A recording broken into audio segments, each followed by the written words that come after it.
بسم الله الرحمن الرحيم. إنا أعطيناك الكوثر فصل لربك وانحر إن شانئك هو الأبتر. السلام علیکم ورحمۃ اللہ وبرکاتہ۔ امید ہے آپ سب لوگ خیریت سے ہوں گے اور آج کے سیشن کے لیے منتظر بھی ہوں گے۔ اللہ تعالیٰ آپ کا ان ساری مصروفیات میں سے نکل کر آنا، علم کے لیے بیٹھنا اور قرآن کو سمجھنے کی کوشش کرنا اور اپنے عمل میں بہتری لانا، اس سب کو قبول کرے۔ اللہ تعالیٰ کے بابرکت نام سے شروع کرتے ہیں۔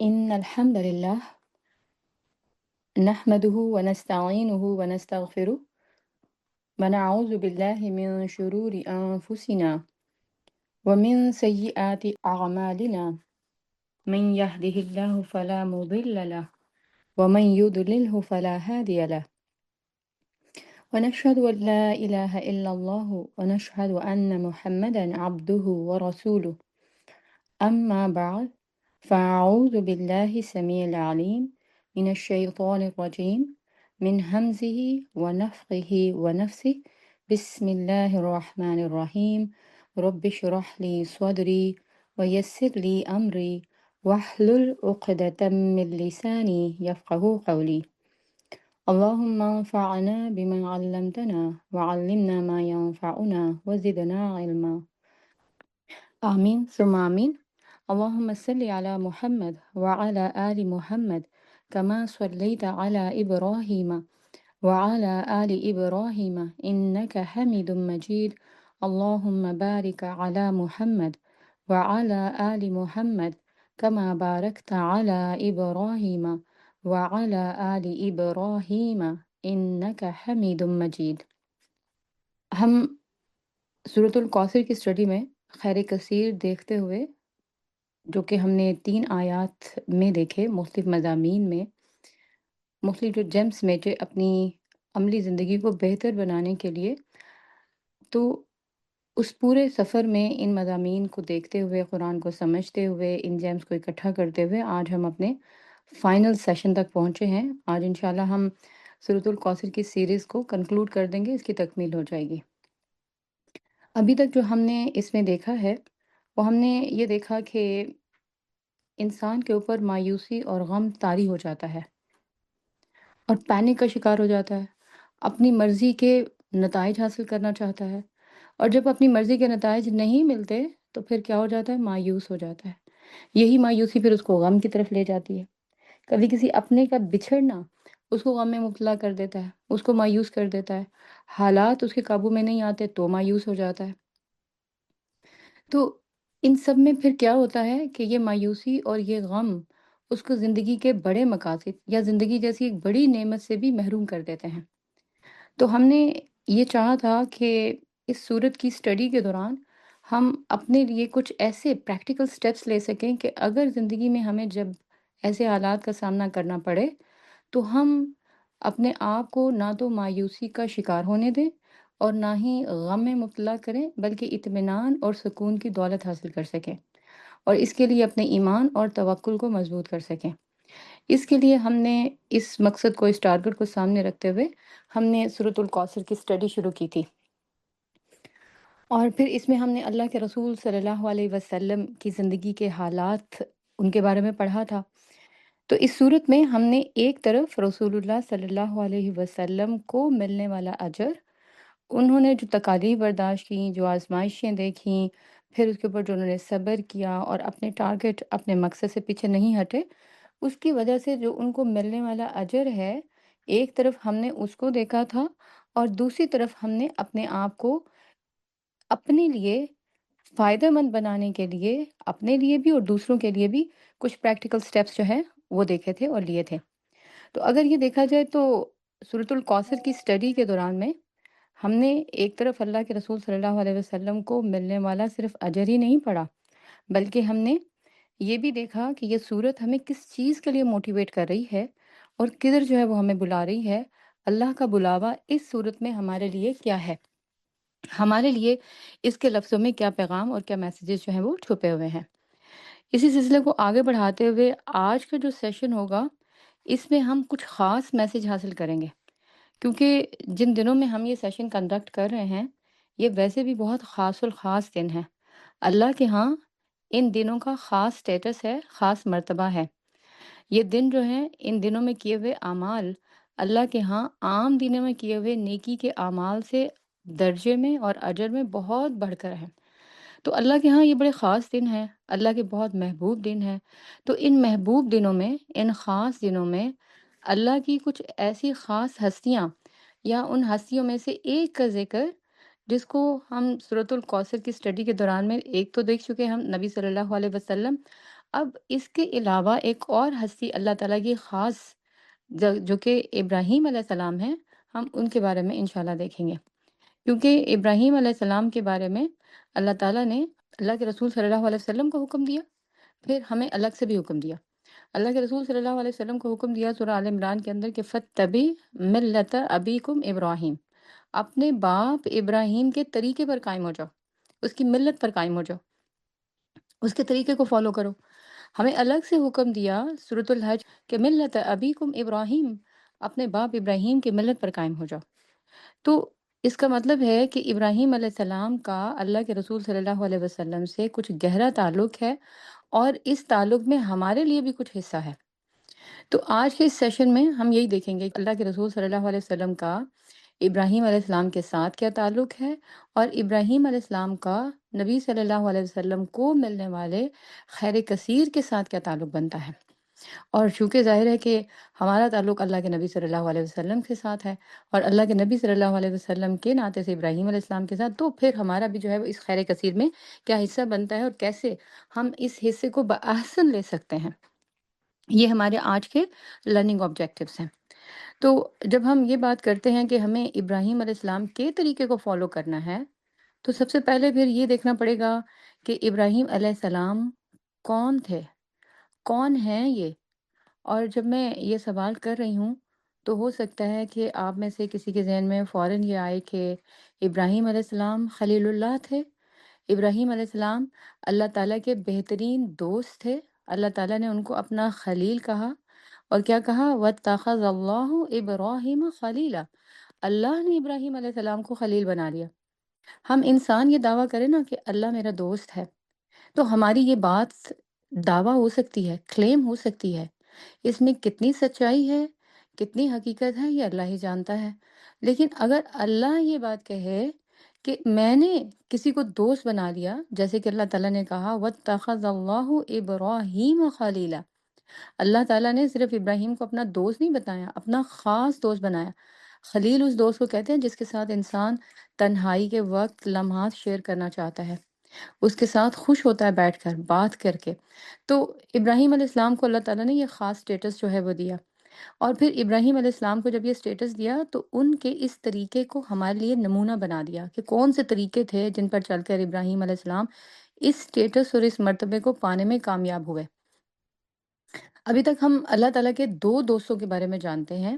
ویسے تو اللہ ولی الذین آمنوا، ہم نے یہ پیچھے پڑھا ہے، پچھلے سیشن میں ہم نے یہ آیت کی تھی سورہ بقرہ میں کہ اللہ ایمان والوں کا دوست ہے، لیکن خلیل کے مرتبے پر، دوستوں میں سے بھی خلیل کے مرتبے تک صرف دو لوگ پہنچے ہیں، ایک ابراہیم علیہ السلام اور دوسرے اللہ کے رسول صلی اللہ علیہ وسلم، اور دونوں ہی کے نمونے کو اللہ تعالیٰ نے ہمارے لیے قابل تقلید ٹھہرا دیا۔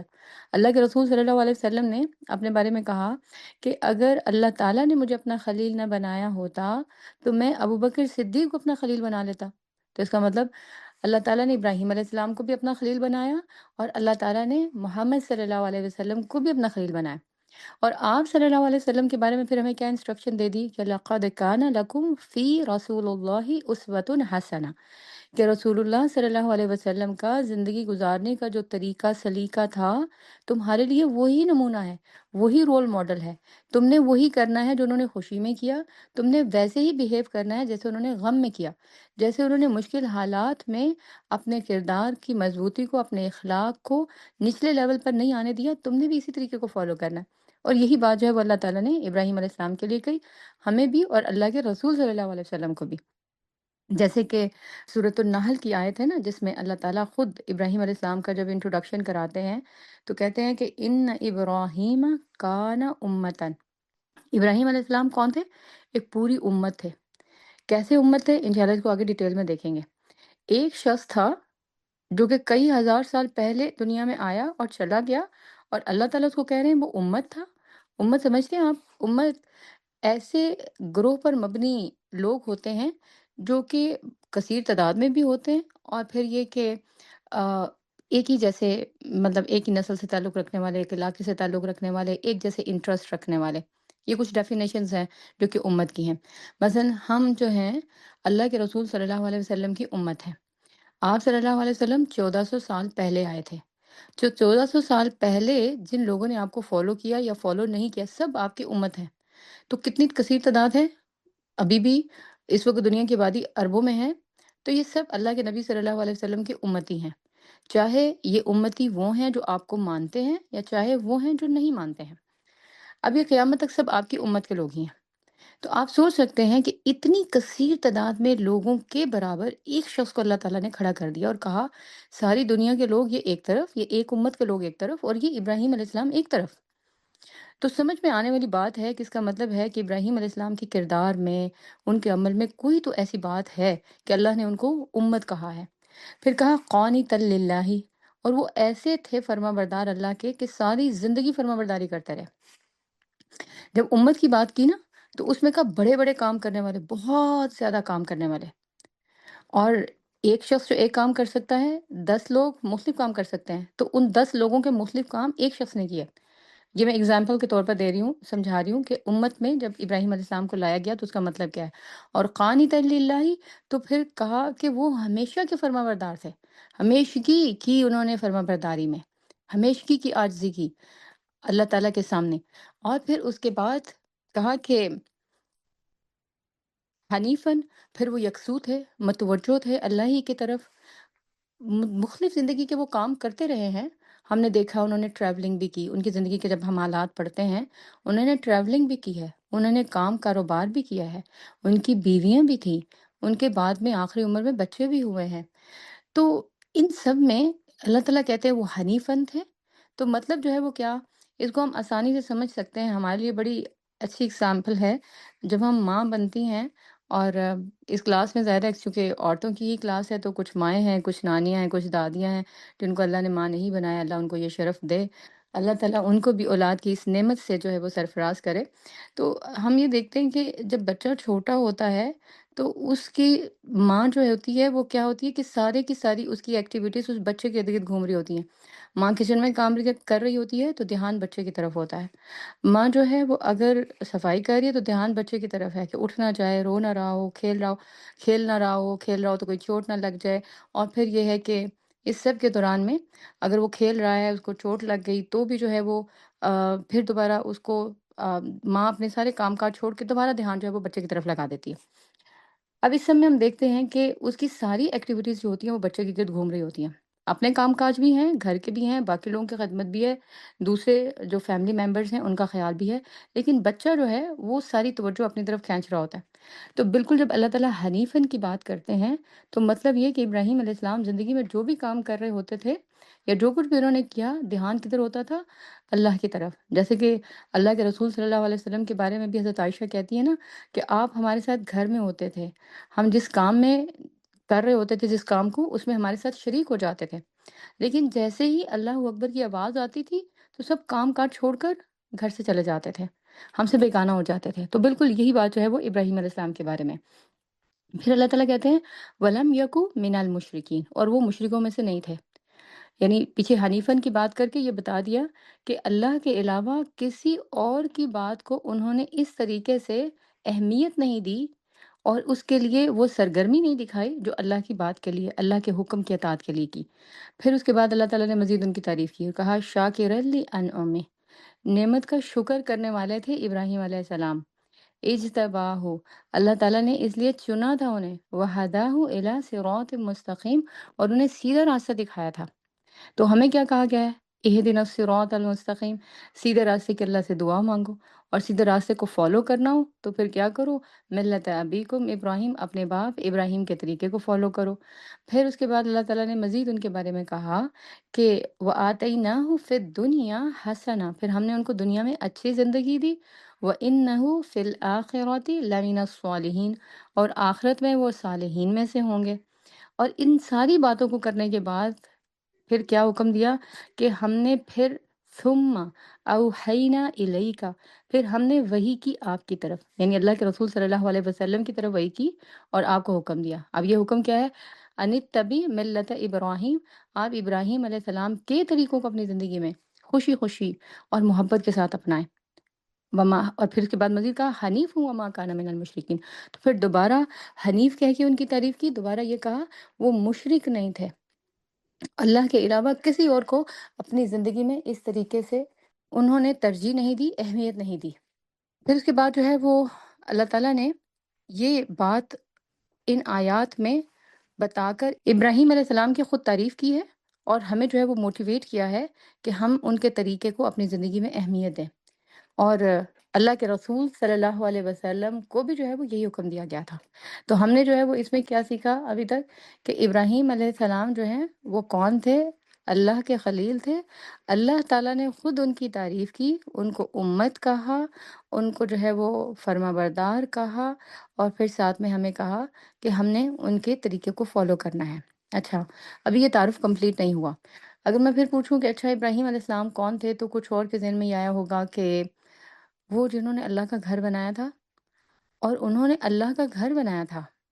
ابراہیم علیہ السلام، وہ گھر جس کو آج ہم ٹی وی پر دیکھ لیں یا اپنے فون پر دیکھ لیں، کسی پکچر پہ دیکھ لیں جس پہ اوپر وہ کالا کپڑا چڑھا ہوا ہے، اس کو دیکھ کر ہمارے دل کی جو کیفیت ہوتی ہے، محبت سے، شوق سے ہم بار بار اس کو دیکھنا چاہتے ہیں، اللہ کے گھر جانا چاہتے ہیں۔ ایک دفعہ ہو کر آ جاتے ہیں تو دوبارہ جانے کو دل مچلتا ہے، اللہ کے گھر کے سامنے بیٹھ کر اس سے باتیں کرنے کو دل کرتا ہے۔ یہ سب اس گھر کو بنانے والے کون تھے؟ ابراہیم علیہ السلام تھے۔ ابراہیم علیہ السلام نے اس گھر کو بنایا اور اس گھر سے محبت کی، اور اس گھر سے محبت کرنے کے لیے، لوگوں کے دلوں میں اس کی محبت ڈالنے کے لیے اللہ سے دعا بھی کی۔ اللہ کے رسول صلی اللہ علیہ وسلم نے بھی اس گھر سے محبت کی۔ جب اللہ تعالیٰ نے اس گھر کو مسلمانوں کا قبلہ قرار دیا ہے، تو اس وقت جو آیات اترتی ہیں اللہ کے رسول صلی اللہ علیہ وسلم کے بارے میں، تو اللہ تعالیٰ کہتے ہیں قَدْ نَرَىٰ تَقَلُّبَ وَجْهِكَ فِي السَّمَاءِ، ہم نے آپ کے چہرے کو دیکھا ہے بار بار آسمان کی طرف اٹھتا ہے۔ فَلَنُوَلِّيَنَّكَ قِبْلَةً تَرْضَاهَا، تو ہم اسی قبلے کی طرف آپ کو پھیر دیتے ہیں جدھر آپ راضی ہیں، جدھر آپ خوش ہیں۔ تو یہ وہ گھر ہے جس کو ابراہیم علیہ السلام نے بنایا، اور اللہ کے رسول صلی اللہ علیہ وسلم نے بھی اسی گھر کو قبلے کے لیے پسند کیا۔ اور آج ہم اپنی جو بھی صلاح ہے، چاہے وہ نفل ہے، چاہے سنت ہے، چاہے فرض ہے، ان سب کو ادا کرنے کے لیے رخ کدھر کرتے ہیں؟ قبلہ کس کو بناتے ہیں؟ اسی خانہ کعبہ کو، اسی گھر کو جسے ابراہیم علیہ السلام نے تعمیر کیا تھا۔ اچھا، ابھی پکچر میں ایک اور پکچر کا اضافہ ہونا باقی ہے۔ ہم نے جب اس سورۃ الکوثر کی اسٹڈی شروع کی ہے خیر کثیر کے نام سے، تو کیا خیال ہے یہ اتفاقیہ تھی؟ ایسے ہی بائی چانس ایسے ہی کچھ سب کچھ ہو گیا تھا؟ نہیں، یہ پلان تھا اللہ تعالیٰ کا۔ ہم اردو میں یہ دعا مانگتے ہیں کہ اللہ ہمیں حوض کوثر سے پانی نصیب کرے، تو وہ جو دعا مانگ رہے تھے اللہم اسقنا من حوض نبیک شربتا لا نظمع بعدها ابدا، تو یہ دعا جو ہے وہ میں نے مانگنی شروع کی، لیکن اس کا اصل ٹیسٹ اور اس کی لذت جو ہے وہ جب سورۃ الکوثر کو اسٹڈی کیا ہے اور اس میں حوض کوثر کے بارے میں اور نہر کوثر کے بارے میں پڑھا ہے، وہ تبھی آئی ہے، وہ سویٹنس تب آئی ہے، وہ حلاوت تب آئی ہے۔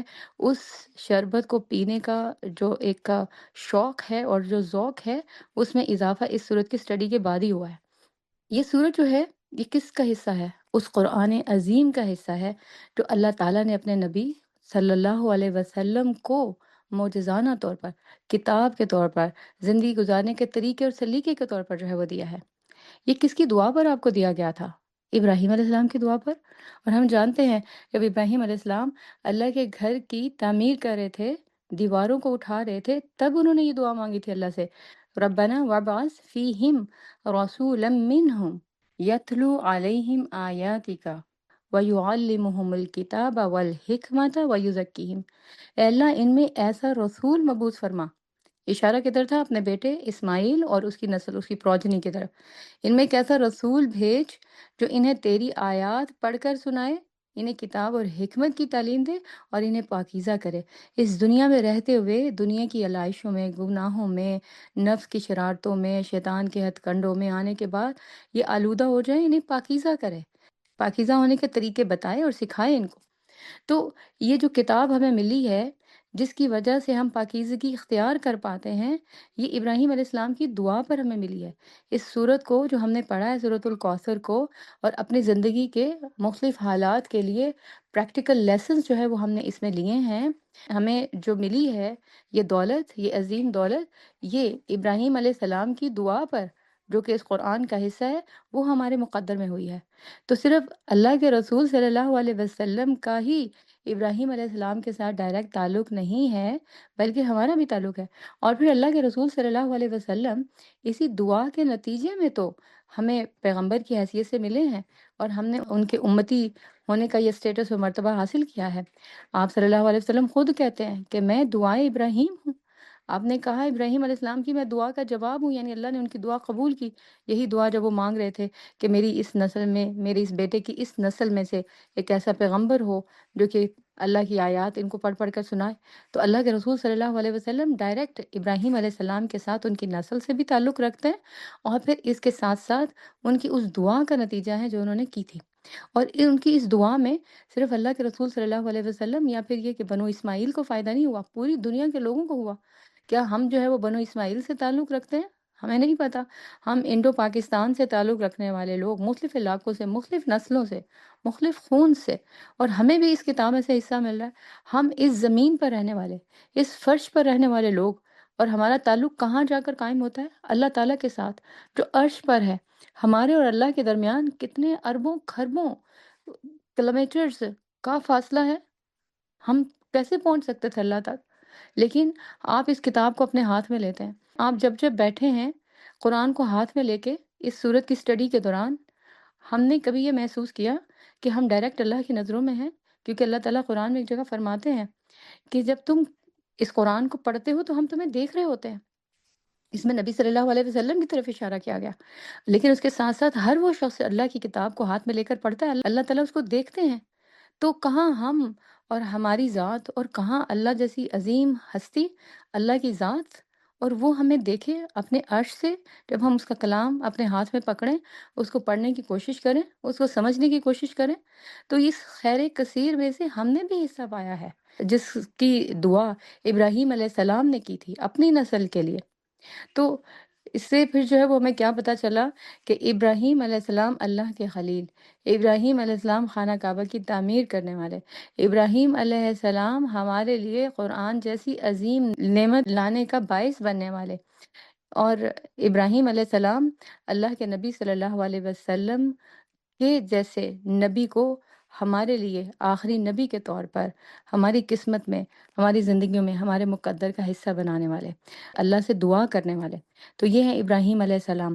اسی لیے اسکالرس کا یہ کہنا ہے، علماء یہ کہتے ہیں، مفسرین کا یہ کہنا ہے کہ اللہ تعالیٰ نے یہ جو الکوثر آپ کو عطا کیا ہے، اس میں ایک تو وہ ہے نا کہ حوض کوثر ہے، اور ایک نہر کوثر ہے، لیکن اس میں یہ جو الکوثر صفت کے طور پر ہے، ایڈجیکٹو کے طور پر ہے، تو اس کا مطلب کیا ہے کہ اس میں وہ ساری بھلائیاں شامل ہیں جو اللہ کے رسول صلی اللہ علیہ وسلم کو عطا کی گئیں، اور ان ساری بھلائیوں کا نقطہ آغاز ابراہیم علیہ السلام سے ہوتا ہے۔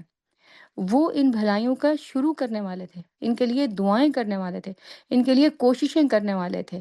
تو رسول اللہ صلی اللہ علیہ وسلم کو ملنے والی اس خیر کثیر میں ابراہیم علیہ السلام کا ڈائریکٹ تعلق بنتا ہے، اور اس کا اجر اور سلسلہ کبھی ختم ہونے والا نہیں۔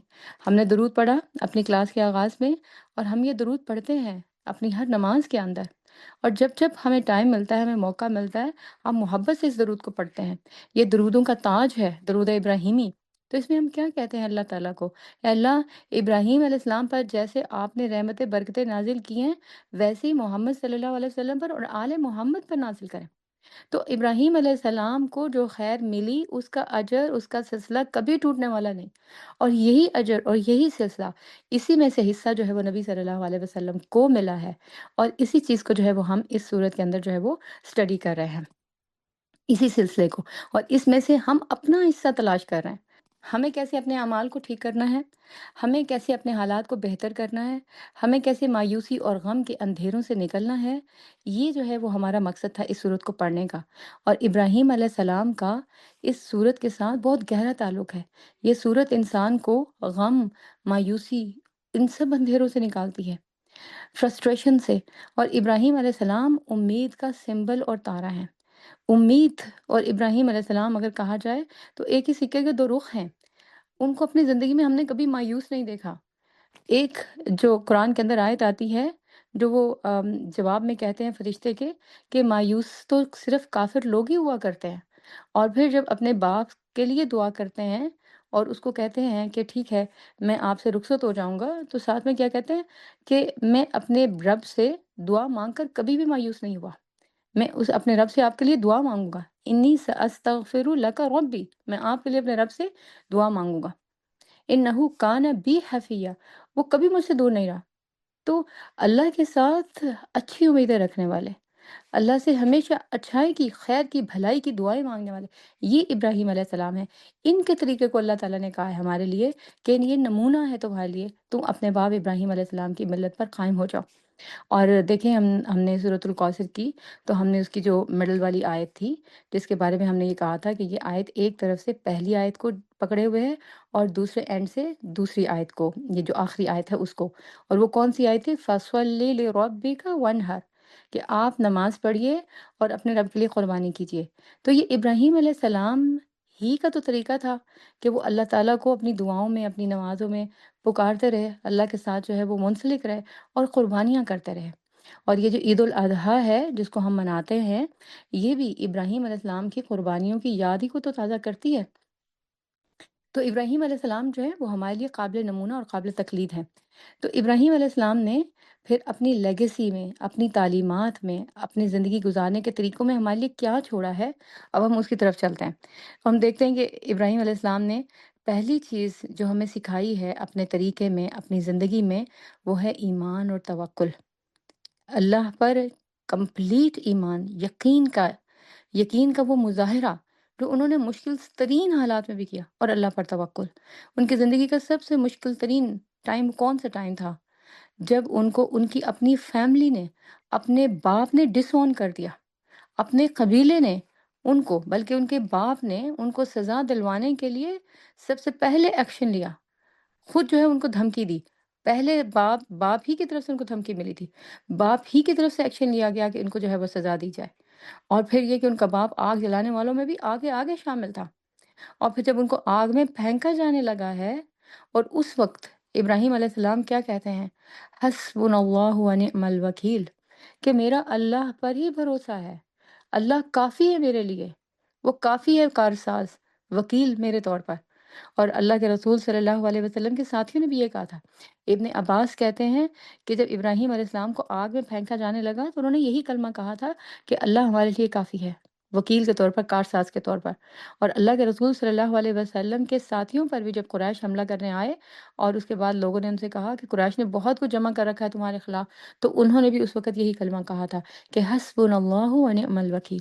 اللہ پر مکمل توکل تھا نا انہیں، کوئی تھا ہی نہیں ساتھ میں، پھر بھی بھروسہ، آگ میں پھینکے جانے لگے ہیں، اور اس کے وقت جو ہے وہ کیا کہہ رہے ہیں؟ حسبنا اللہ و نعم الوکیل، اللہ پر ایمان کہ وہ ہے نا، مجھے وہ بچا لے گا نا، وہ میری مدد کرے گا نا، اور وہ مجھے اس آگ میں یا پھر اس پنشمنٹ میں یا اس سختی کے موقع پر اکیلا تنہا نہیں چھوڑے گا۔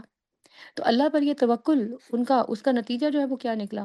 اللہ تعالیٰ نے اس آگ کو حکم دیا، یا نار کونی بردا و سلام علی ابراہیم، اے آگ ابراہیم علیہ السلام پر ٹھنڈی ہو جا اور سلامتی والی بن جا۔ تو اللہ تعالیٰ نے ان کے ایمان کو، ان کے توکل کو، ان کے بھروسے کو توڑا نہیں۔ جو اللہ کو اپنا وکیل بنا لیتا ہے تو اللہ تعالیٰ اسی طریقے سے جو ہے وہ اس کی مدد کرتے ہیں۔ اور یہ بات دیکھیں کہ ان کا جو باپ تھا، آزر کے نام سے ہم اس کو جانتے ہیں، یہ جب ابراہیم علیہ السلام آگ سے نکلے ہیں تو یہ پہچان کیا تھا؟ اس نے کہا بھی ابراہیم علیہ السلام سے کہ ابراہیم، تمہارا رب بہت طاقتور ہے، لیکن اس کے باوجود ابراہیم علیہ السلام پر ایمان نہیں لایا۔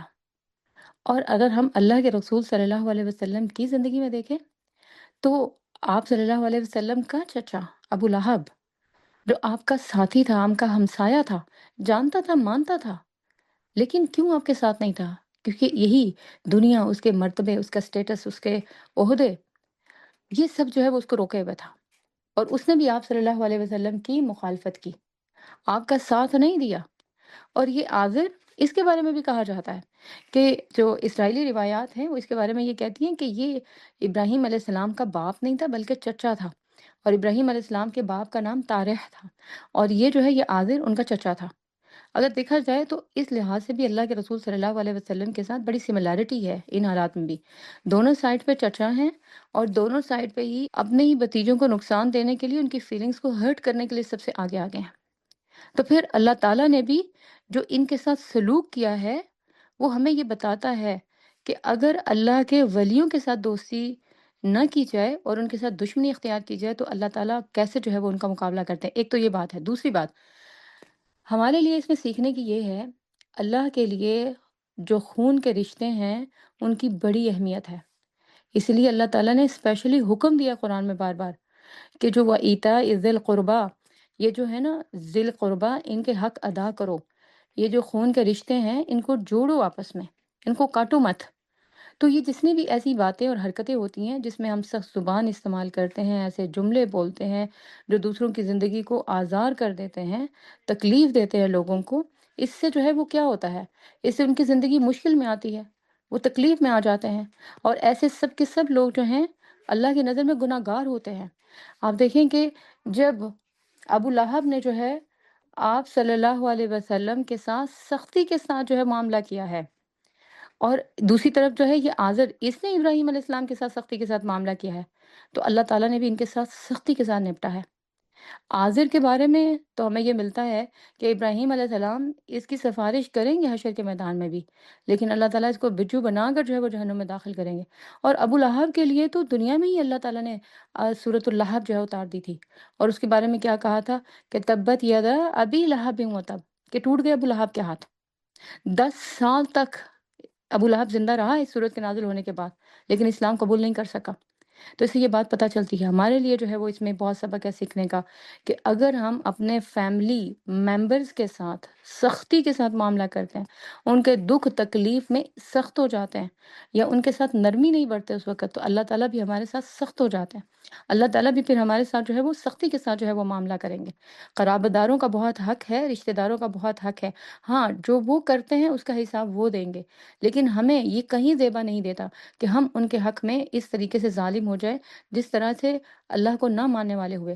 اللہ کے رسول صلی اللہ علیہ وسلم کا کردار ہمیں یہ بتاتا ہے، آپ نے ابو لہب کے سخت جملوں کے جواب میں کبھی سخت جملے نہیں کہے، کبھی اس کی جو ہے وہ کردار کشی نہیں کی، کبھی اس کے بارے میں غلط زبان جو ہے وہ استعمال نہیں کی، اپنے کردار کو، اپنے اخلاق کی مضبوطی کو، اس کی بلندی کو، اس کو نیچے نہیں آنے دیا۔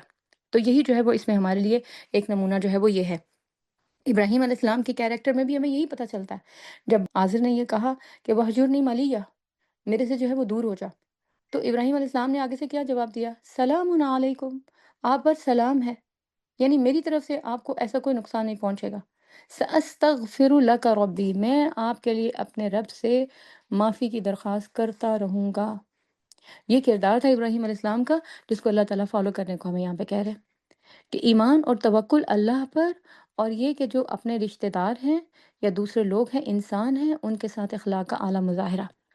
پھر دوسری چیز جو ہمیں ابراہیم علیہ السلام کے کردار میں ملتی ہے زندگی میں، وہ ہے اللہ کی اطاعت اور اللہ کے لیے کی گئی قربانیاں۔ اور اطاعت کا جب ہم ذکر کرتے ہیں نا، تو اللہ تعالیٰ نے ہمیں بھی اپنی فرما برداری کے لیے احکامات دیے ہیں۔ ابراہیم علیہ السلام سے یہ اطاعت ہم سیکھتے ہیں کہ وہ ہم نے کرنی کیسے ہے۔ اللہ تعالیٰ جب ہمیں بتاتے ہیں نا ابراہیم علیہ السلام کے بارے میں کہ انہوں نے اللہ کی اطاعت جو ہے وہ کیسے کی، کہ اللہ تعالیٰ کے کہنے پر ابراہیم علیہ السلام نے اپنی بیوی اور اپنے چھوٹے نوزائیدہ بچے کو ایک ایسی بے آب و گیاہ وادی میں چھوڑا جہاں پر صرف اور صرف چٹانیں تھیں، بنجر، جہاں کوئی انسانی آبادی نہیں دور دور تک، اور کوئی انسانی آبادی کے آثار بھی نہیں۔ نہ پانی ہے، نہ گھر ہے، نہ مکان ہے، نہ سبزہ ہے، کچھ بھی نہیں، وہاں پر اپنے بیٹے اور بیوی کو چھوڑا۔ اور اس کے بعد جو اللہ تعالیٰ سے دعا کی ہے، اس میں وہ کیا کہتے ہیں اللہ تعالیٰ سے؟ ربنا انی اسکنت من ذریتی، اے میرے رب، میں نے اپنے اولاد میں سے ایک حصہ یہاں پر لا بسایا ہے۔ کہاں؟ بوادن غیر ذی زرع، ایک ایسی بے آب و گیا وادی میں جہاں کوئی سبزہ نہیں ہے، جہاں کوئی انسانی آبادی نہیں ہے، ویران ہے، بنجر ہے، وہاں پر اپنی اولاد کے ایک حصے کو لا بسایا ہے۔ اور پھر ساتھ میں کیا کہتے ہیں؟ ان دبیتک المحرم ربنا، اے ہمارے رب، تیرے محترم گھر کے پاس لا بسایا ہے۔ کیوں لا بسایا ہے؟ لیقیم الصلاۃ، تاکہ وہ نماز قائم کرے۔ تو پھر اس کے جواب میں پھر اللہ تعالیٰ سے کیا کہتے ہیں؟ ایک اور دعا مانگتے ہیں، فَجْعَلْ أَفْئِدَةً مِّنَ النَّاسِ تَهْوِي إِلَيْهِمْ، اب لوگوں کے دلوں کو ان کا مشتاق بنا دے، لوگوں کے دلوں میں ان کے لیے محبت پیدا کر دے۔ وَارْزُقْهُم مِّنَ الثَّمَرَاتِ، اور انہیں پھلوں کا رزق دے، اچھا رزق عطا کر ان کو، لعلہم یشکرون، تاکہ وہ تیرا شکر ادا کریں۔ یہ ابراہیم علیہ السلام نے جو اپنے اب اللہ کے حکم پر اپنے بیٹے اور اپنی بیوی کو یہاں چھوڑا ہے، تو علماء کہتے ہیں اس میں سے، اس دعا میں سے ایک حصہ اس وقت انہوں نے کیا ہے کہ میں نے اپنے اولاد کا ایک حصہ جو ہے یہاں پر لا بسایا ہے۔ تو اللہ کی فرمانبرداری میں وہ چھوٹا بیٹا اور بیٹے کی محبت اور بیوی یہ آڑے نہیں آئے ہیں۔ کیوں؟ کیونکہ اللہ پر بھروسہ اور توکل تھا نا، کہ جس نے یہ حکم دیا ہے اس کے اس حکم کو ماننے میں ہی میری اور میری اولاد کی بھلائی ہے، اور اگر میں یہ حکم نہیں مانوں گا تو اس میں کسی کی بھلائی نہیں۔ تو دیکھیں اللہ تعالیٰ نے نہ صرف یہ کہ ان کے لیے اس میں بھلائی پیدا کی، ان کی اولاد کے لیے اس میں بھلائی پیدا کی، بلکہ آج دیکھیں دنیا کے کتنے ارب مسلمان ہیں جو کہ اس جگہ سے فیض اٹھاتے ہیں، ان جو کہ ابراہیم علیہ السلام اور ان کی اولاد نے قربانیاں دی ہیں، ان سے اپنی زندگی کی تاریک راہیں روشن کرتے ہیں۔ جب وہ صفا اور مروہ پر سعی کرتے ہیں، جب وہ خانہ کعبہ کے ارد گرد طواف کرتے ہیں، جب وہ اسی طریقے سے حج کے لیے اکٹھے ہوتے ہیں، پھر اسی طریقے سے جب وہ جاتے ہیں اور جو کنکریاں مارتے ہیں شیطان کو، تو یہ سب جو ہے وہ کیا ہے؟ ابراہیم علیہ السلام کی اطاعت اور قربانی کی یاد تازہ کرتے ہیں۔ تو یہ سب کچھ جو ہے وہ ہم نے سیکھا ہے ابراہیم علیہ السلام سے۔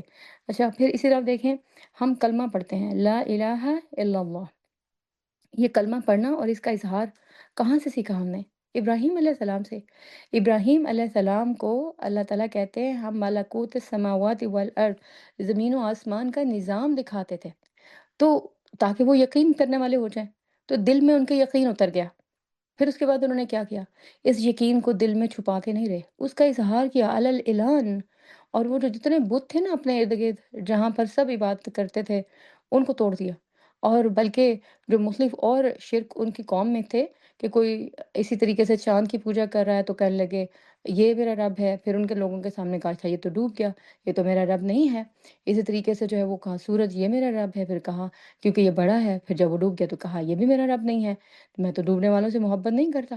تو یہ اس بات کا جو ہے وہ کیا تھا کہ یہ اظہار تھا کہ جس رب کے اوپر میرا یقین ہے وہی جو ہے وہ ہمیشہ کے لیے ہے، اور اسی کے نام کا کلمہ جو ہے میں پڑھوں گا اور اس کا اظہار جو ہے میں کروں گا۔ اور اللہ کے رسول صلی اللہ علیہ وسلم، ان کو دیکھیں انہوں نے کیسے جو ہے وہ ابراہیم علیہ السلام کے اس نقش قدم کی پیروی کی۔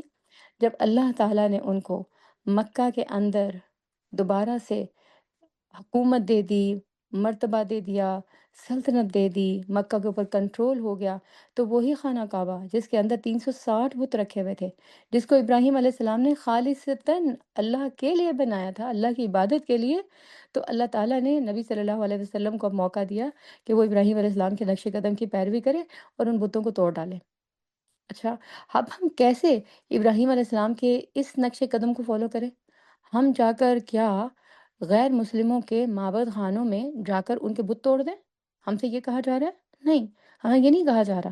یہ صرف اور صرف ان کے لیے مخصوص ہے، یعنی کہ ابراہیم علیہ السلام اللہ کے ڈیفینیٹلی ایمان پر ہی یہ فیصلہ کرنے والے تھے کہ ان بتوں کو توڑ دیں۔ اللہ کے رسول صلی اللہ علیہ وسلم کو حکم دیا گیا تھا، تبھی انہوں نے ان بتوں کو توڑا۔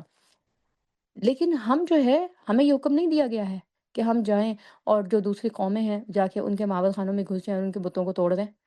ہمیں تو یہ کہا جا رہا ہے کہ وہ بت جو ہم نے اپنے سینوں میں چھپائے ہوئے ہیں، اپنے دلوں میں بنائے ہوئے ہیں، اپنے نفس کو، اپنی خواہشات کو جو ہم نے خدا بنایا ہوا ہے، ان کو توڑیں، ان کے اوپر آرے چلائیں، ان کو ٹکڑے ٹکڑے کریں۔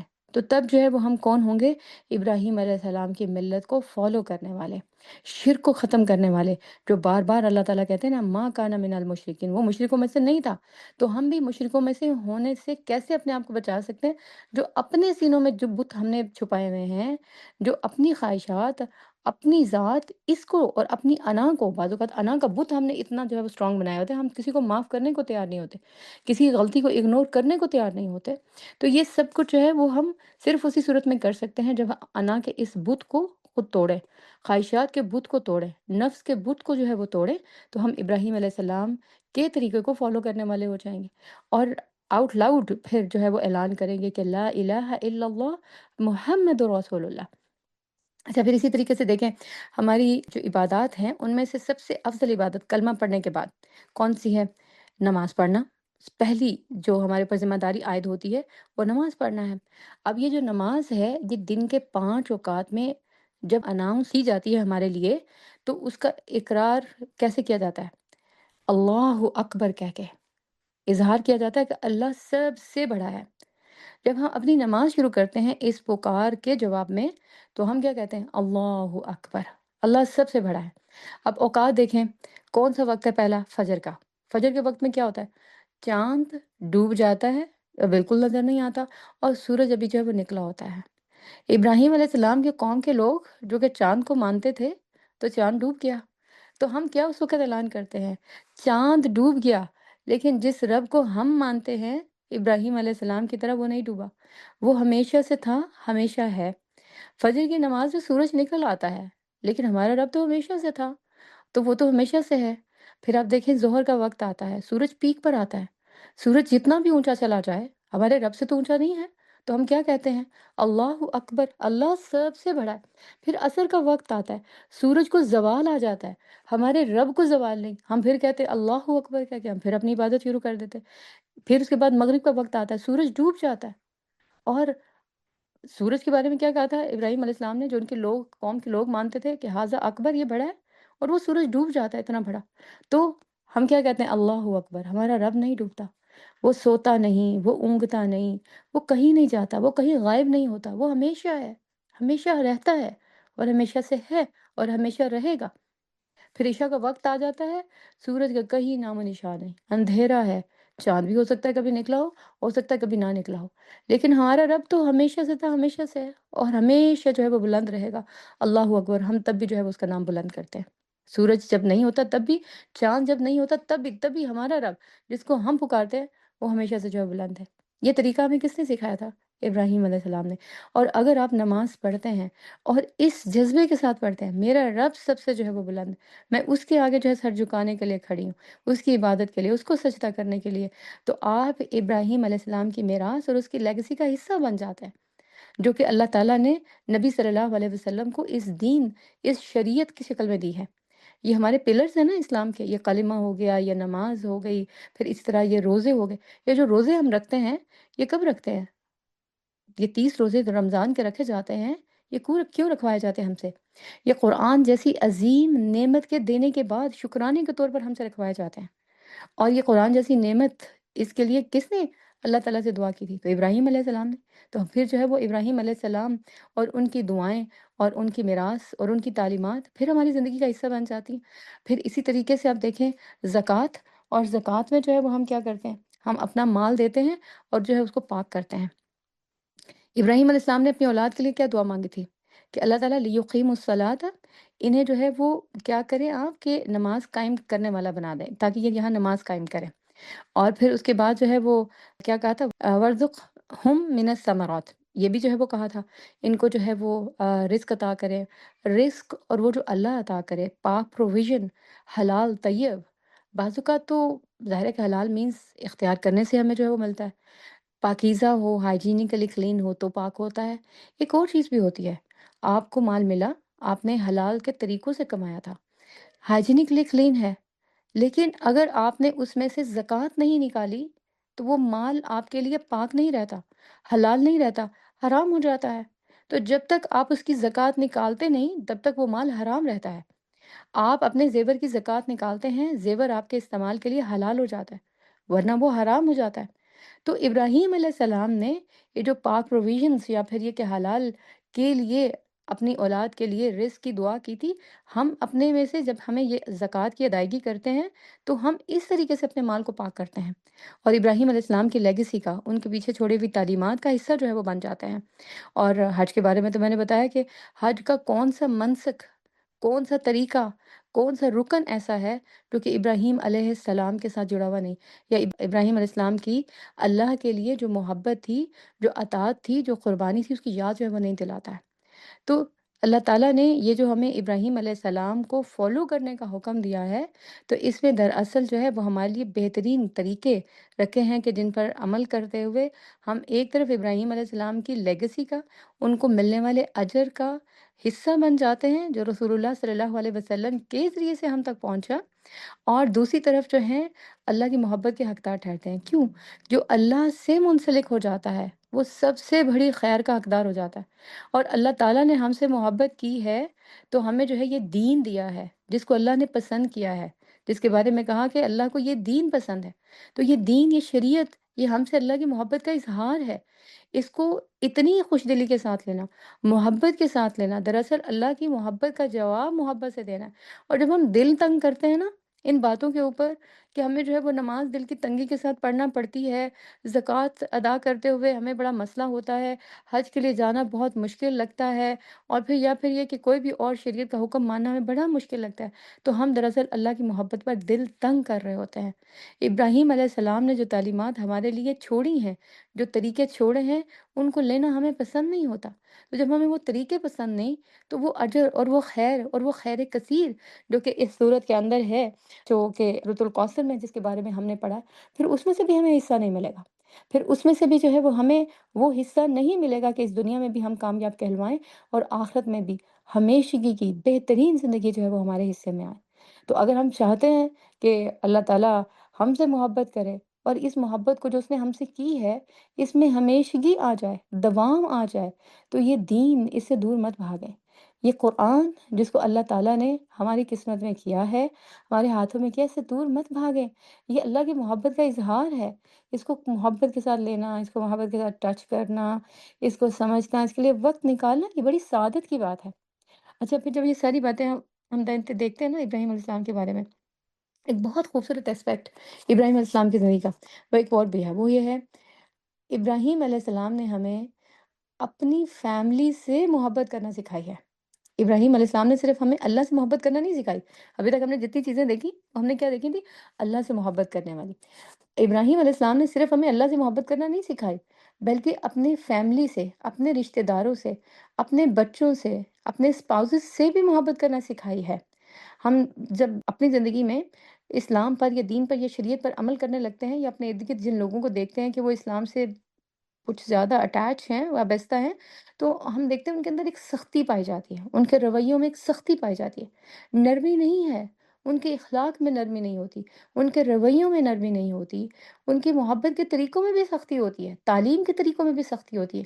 لیکن ابراہیم علیہ السلام اور اللہ کے رسول صلی اللہ علیہ وسلم کے اندر ہم کیا دیکھتے ہیں؟ اخلاق تو بہت بلند ہی تھا، اس اخلاق میں نرمی بھی بہت تھی، اپنے رشتوں سے بہت محبت تھی۔ آپ دیکھیں، جب ابراہیم علیہ السلام اپنے بیوی اور بچوں کو چھوڑ کر جاتے ہیں تو روایات کے اندر آتا ہے، جب وہ ان کی بیوی ان سے پوچھ رہی ہیں کہ آپ مجھے یہاں کیوں چھوڑ کر جا رہے ہیں اتنے چھوٹے بچے کے ساتھ، ہاجر علیہ السلام وہ ابراہیم علیہ السلام کے پیچھے پیچھے چل رہی ہیں، اور ابراہیم علیہ السلام آگے آگے جا رہے ہیں، پوچھتی جا رہی ہیں آپ ہمیں کیوں یہاں چھوڑ کے جا رہے ہیں، اور ابراہیم علیہ السلام ان کا جواب نہیں دیتے۔ پھر وہ خود ایک سوال کرتی ہیں، کیا اللہ کے کہنے پر چھوڑ کے جا رہے ہیں؟ تو ابراہیم علیہ السلام صرف سر ہلاتے ہیں۔ تو وہ کہتی ہیں اچھا، اگر یہ بات ہے تو اللہ ہمیں کبھی ضائع نہیں کرے گا۔ اب یہ دیکھیں، جب میں یہ بات سوچتی ہوں کہ کیا اچانک ہاجر علیہ السلام کو یہ جملہ جو ہے وہ الہام ہو گیا تھا اور انہوں نے یہ بات کہہ دی تھی؟ ایسا نہیں ہوتا ہے۔ ایک تربیت ہوتی ہے، ایک ماحول ہوتا ہے، ایک تعلیم ہوتی ہے جو کہ ہم اپنے ارد گرد رہنے والوں کو اپنے رویے سے دیتے ہیں، اپنی باتوں سے سکھاتے ہیں۔ اگر انہوں نے اپنی بیوی کو سکھایا تھا اللہ کے اوپر توکل اور بھروسہ اور اللہ کے فیصلوں پر اعتماد کرنا، تو یہی بات انہوں نے کہی۔ تو جب ہم نہیں سکھائیں گے تو ہم کیسے یہ توقع کریں گے کہ ہمارے اسپاؤسز بھی ایسی بات کہیں، یا پھر یہ کہ ہماری اولاد بھی یہ کہے؟ سکھانے سے بات بنے گی۔ اچھا، ہم بات کر رہے تھے ابراہیم علیہ السلام کی محبت اور نرمی کی۔ اس ابراہیم علیہ السلام کے قصے میں بہت لیسن ہے سیکھنے کے لیے، لیکن میں جس بات کی طرف جانا چاہ رہی ہوں وہ ہے ابراہیم علیہ السلام کی نرمی اور اپنی اولاد کے لیے محبت، اپنی فیملی کے لیے محبت۔ تو اسکالرز کہتے ہیں کہ ابراہیم علیہ السلام جب بیوی اور بچے کو چھوڑ کر گئے ہیں تو اس پہاڑی کے دوسری طرف جا کر بیٹھ گئے ہیں۔ پھر اس وقت جو ہے وہ انہوں نے ہاتھ اٹھائے ہیں، پھر اس وقت وہ روئے ہیں، اور وہ کہتے ہیں وہ جو بیوی کے بار بار سوال پوچھنے پر زبان سے کچھ نہیں بول رہے تھے، صرف انہوں نے سر ہلا کر بیوی کی بات کا اس بات میں جواب دیا تھا، تو اس کے پیچھے وجہ جو ہے وہ یہی تھی، کیونکہ ابراہیم علیہ السلام نہیں چاہتے تھے کہ وہ منہ کھولیں یا پھر یہ کہ کچھ بات کرنے کی کوشش کریں تو رونا شروع کر دیں۔ تو یہ جو اپنی جذباتی کیفیت تھی، اس کو کنٹرول کرنے کے لیے وہ زبان سے کچھ نہیں کہہ رہے تھے، لیکن جب دوسری طرف چلے گئے ہیں تو پھر انہوں نے جو ہے وہ اللہ تعالیٰ کے سامنے اپنے جذبات کا اظہار کیا ہے۔ تو اس سے یہ پتہ چلتا ہے کہ اپنے بیوی اور بچے اور اپنی فیملی کے لیے بہت حساس تھے۔ پھر وہیں بیٹھ کر انہوں نے جو ہے وہ اللہ تعالیٰ سے یہ دعا بھی کی ہے کہ ربنا فاجعل افئدۃ من الناس تہوی الیہم، کہ اے میرے رب، جو میں نے اپنی اولاد کو یہاں پر چھوڑا ہے تو لوگوں کے دلوں کو ان کے لیے مشتاق بنا دے، تو لوگوں کے دلوں میں ان کے لیے محبت پیدا کر دے۔ یعنی کہ وہ تو باقی سب لوگوں سے کٹ کے تنہا ہو گئے ہیں، لیکن تم ان کو تنہا نہ کرنا، یعنی اللہ تعالیٰ سے وہ کہہ رہے ہیں کہ آپ ان کو تنہا مت کیجیے گا، اور آپ جو ہے وہ ان کو اچھی کمپنی دیجیے گا، لوگوں کو جو ہے وہ ان کی طرف محبت کے ساتھ دیکھنے والا، محبت کے ساتھ میل جول کرنے والا بنائیے گا، یہ اکیلے نہ رہیں، انہیں محبت کرنے والا کا ساتھ دیجیے گا۔ تو اس سے جو ہے وہ پتہ چلتا ہے کہ ابراہیم علیہ السلام جو ہے وہ اپنی اولاد کے لیے اچھی کمپنی اور محبت کرنے والے لوگ جو ہے وہ مانگ رہے تھے، کیونکہ انسان جو ہے نا یہ انس کے بغیر نہیں رہ سکتا، یہ محبت کے بغیر نہیں رہ سکتا۔ ہم یہ ہمارے ارد گرد کی جو چیزیں ہیں، ہم ان کو استعمال تو کرتے ہیں لیکن ان سے محبت نہیں کرتے جس طرح انسانوں سے کرتے ہیں۔ جیسے کہ آپ جو ہے وہ اپنا فون ہے، اس کو کبھی آپ ہاتھ میں لے کے ہگ کر رہے ہوں اور کبھی کہہ رہے ہوں آئی لو یو، میرا موبائل کتنا اچھا ہے، لیکن یہ بات آپ اپنے بچے سے کہتے ہیں کیوں؟ کیونکہ آپ کو وہ فیلنگ آتی ہیں اس کے لیے۔ تو انسانوں سے انسانوں کے لیے انس پیدا ہونا یہ فطرت میں ہے، اور جو باقی چیزیں ہیں ان کے لیے اس طریقے سے نہیں ہیں۔ تو بہرحال ابراہیم علیہ السلام نے اس محبت کے لیے، اس انس کے لیے، اپنی اولاد کے لیے خاص طور پر ان کی اس ضرورت کو محسوس کرتے ہوئے جو ہے وہ دعا کی ہے۔ خود بھی محبت کرتے ہیں، اولاد کی محبت کی ضرورت کو بھی جانتے ہیں، اور اس محبت کو پورا کرنے کے لیے ان کے لیے ایسے محبت کرنے والے لوگوں کا بھی جو ساتھ ہے وہ مانگ رہے ہیں۔ تو اس میں جو ہے ہم نے یہ سیکھا کہ ہم بھی اپنے لیے محبت کرنے والوں کا ساتھ مانگ سکتے ہیں، اپنی اولاد کے لیے محبت کرنے والوں کا ساتھ مانگ سکتے ہیں، اچھے لوگوں کا ساتھ جو ہے وہ مانگ سکتے ہیں۔ یہ ابراہیم علیہ السلام کی تعلیمات میں ہمیں پھر یہ پتہ چلتا ہے۔ اچھا، پھر ایک اور چیز جو ہمیں ملتی ہے، وہ جب اسماعیل علیہ السلام کی قربانی اللہ تعالیٰ نے ان کو کرنے کو کہا ہے، اور خواب میں جو وہ دیکھتے ہیں بار بار کہ اپنے بیٹے کو اس طریقے سے وہ اللہ کی راہ میں قربان کر رہے ہیں، اور ان کو پتہ تھا کہ وہ اللہ کے پیغمبر ہیں، ان کو پتہ تھا پیغمبروں کے خواب کبھی جھوٹے نہیں ہوتے، شیطان ان کی زندگی میں اس طرح سے خلل اندازی نہیں کر سکتا، نہ جب وہ جاگ رہے ہوں تب، نہ جب وہ سو رہے ہوں تب۔ تو ان کو پتہ تھا کہ ان کے جو خواب ہیں یہ وحی الہی ہے۔ تو بیٹے کو، جس کو وہ مل رہے ہیں 12 سال کے بعد، چھوٹا سا بچہ تھا جب اس کو اس طرح سے چھوڑ کے چلے گئے تھے ماں کے ساتھ اکیلے، سنگل مدر، اس نے ان کو پروان چڑھایا، باپ کی تو کنٹریبیوشن نہیں ہے اس طریقے سے، لیکن باپ کو جب اللہ تعالیٰ نے دوبارہ ملوایا ہے تو کہا کہ اب اس کو قربان کر دیں۔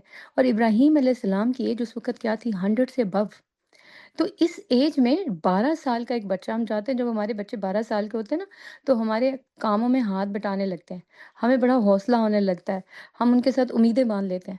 تو ابراہیم علیہ السلام، سوچے، اتنی بڑھاپے کی ایج میں اللہ نے ویسے تو ان کو اولاد بہت دیر سے دی، پھر یہ اسماعیل علیہ السلام دیے تو پھر کہا ان کو چھوڑ آئے، پھر جب دوبارہ ملے ہیں تو کہا کہ اب ان کو قربان کر دیں۔ تو کیا فیلنگز ہوں گی اس وقت ابراہیم علیہ السلام کی جب یہ حکم ان کو مل رہا ہوگا۔ لیکن اب یہ بھی ہے کہ اللہ کے حکم پر عمل بھی پیرا ہونا ہے، تو سیدھا بیٹے سے کہہ دے کہ دیکھو مجھے اللہ کی طرف سے یہ حکم ملا ہے، تو لہٰذا یہ کہ مجھے تو اس حکم پر عمل پیرا ہونا ہے، تو تم جو ہے وہ اس میں میرا ساتھ دو۔ اتنا کہہ دینا بھی ان کے لیے، بیٹے کے لیے کافی تھا، اور بیٹا وہ تو پہلے ہی حکم ماننے کو تیار بیٹھا ہوا تھا۔ لیکن جب وہ بیٹے سے بات کرتے ہیں نا، اس بات کرنے کا سلیقہ ہمیں بتاتا ہے کہ ہم نے اپنی اولادوں سے جب بات کرنی ہے تو کیسے بات کرنی ہے۔ یہ تو چھوٹا بیٹا ہے 12 سال کا، ہم تو اپنے 22 سال کے بچے کے ساتھ بھی اس طرح بات کرتے ہیں جیسے وہ 2 سال کا ہو۔ تو اللہ تعالیٰ یہ بتاتے ہیں کہ ابراہیم علیہ السلام نے اسماعیل علیہ السلام سے جب بات کی ہے، تو روایات کے اندر آتا ہے کہ ابراہیم علیہ السلام نے جب اپنا یہ خواب اسماعیل علیہ السلام کے سامنے ذکر کیا تو اس سے پوچھا، بیٹا تمہارا اس بارے میں کیا خیال ہے؟ بیٹے سے مشورہ کر رہے ہیں، تم کیا کہتے ہو اس بارے میں؟ اللہ تعالیٰ مجھے جو ہے وہ یہ حکم دے رہے ہیں۔ یہ نہیں کہا اللہ نے مجھے حکم دیا تو مجھے تو اس پر عمل کرنا ہے۔ کہا آپ کا اس بارے میں کیا خیال ہے؟ یہ بات ہمیں بتاتی ہے کہ ابراہیم علیہ السلام کو اپنی اولاد کی خیر و بھلائی کا کتنا زیادہ جو ہے وہ شوق تھا۔ کیوں؟ کس طریقے سے؟ دیکھیں، ہم یہ جانتے ہیں کہ وہ نیکیاں جو دل سے کی جاتی ہیں اور وہ نیکیاں جو مجبوری کے ساتھ کی جاتی ہیں، ان دونوں کے اجر میں زمین آسمان کا فرق ہے۔ دل سے کی گئی نیکی چھوٹی بھی ہو، وہ خیر اور بھلائی میں اجر میں بہت جو ہے وہ بڑھ کر ہے، اور وہ جو مجبوری کے ساتھ کی گئی ہو، بڑی بھی ہو، تو اس کا اجر وہ نہیں ہے۔ تو اگر بیٹا باپ کی بات مان کر کے مجھے فرما برداری کرنی ہی ہے، سر جھکا دیتا، لیکن دل اس کا راضی نہیں، تو پھر اس کو وہ اجر نہیں ملنا تھا۔ تو باپ کیا چاہ رہا تھا کہ بیٹے کو پورا کا پورا اجر ملے، تو بیٹے سے مشورہ کرے تمہارا اس بارے میں کیا خیال ہے؟ اور بیٹا آگے سے دل کی پوری رضامندی سے کہتا ہے ابا جان جیسے آپ کو حکم ملتا ہے نا آپ کر ڈالیے، تو پوری خوشی باپ بھی دکھا رہا ہے۔ پھر اس کے بعد جو ہے جب وہ دیکھتا ہے کہ باپ اس پہ نہیں عمل کر پا رہا، تو باپ کو کہتا ہے آپ اپنی آنکھوں پہ پٹی باندھ لیں، اور ابراہیم علیہ السلام کی جو حالت اللہ تعالیٰ بتا رہے ہیں، آنکھوں پہ پٹی باندھ لیتے ہیں، اور اسماعیل علیہ السلام کو اللہ تعالیٰ کہتے ہیں منہ اوندا کر کے جب اس نے بچے کو لٹا دیا زمین پر۔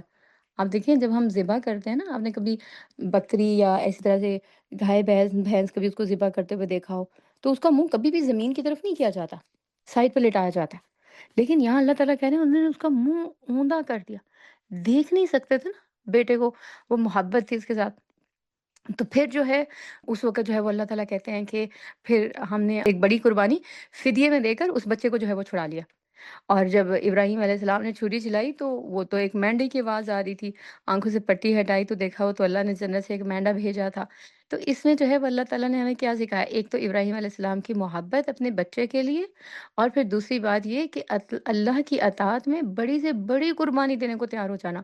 تو اللہ تعالیٰ پھر اس قربانی کو، اس اجر کو ضائع نہیں کرتا۔